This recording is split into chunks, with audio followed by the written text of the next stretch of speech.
Hey guys, in this video, I'm going to show you how to solve the Spire of Insight puzzle in Crimson Desert.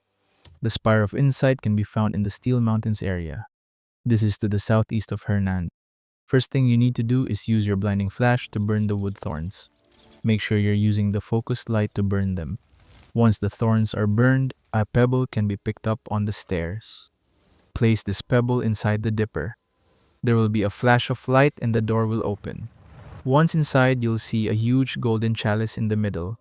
Now walk to the right of the platform and pick up this gravestone.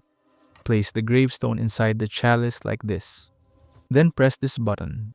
The platform will start glowing and all you need to do is stand on the platform. This should take you to the floor above. On the second floor, turn around, then walk to your right.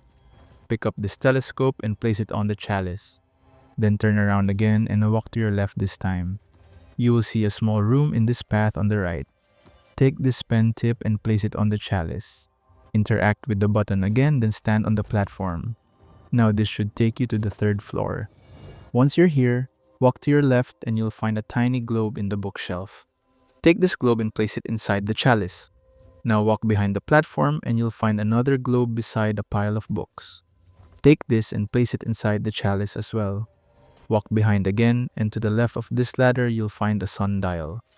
Place this item inside the chalice. Interact with the button once you've placed all three items. This will take you to the top where you'll find an entrance to an abyss gate. And that is how to solve the Spire of Insight puzzle in Crimson Desert.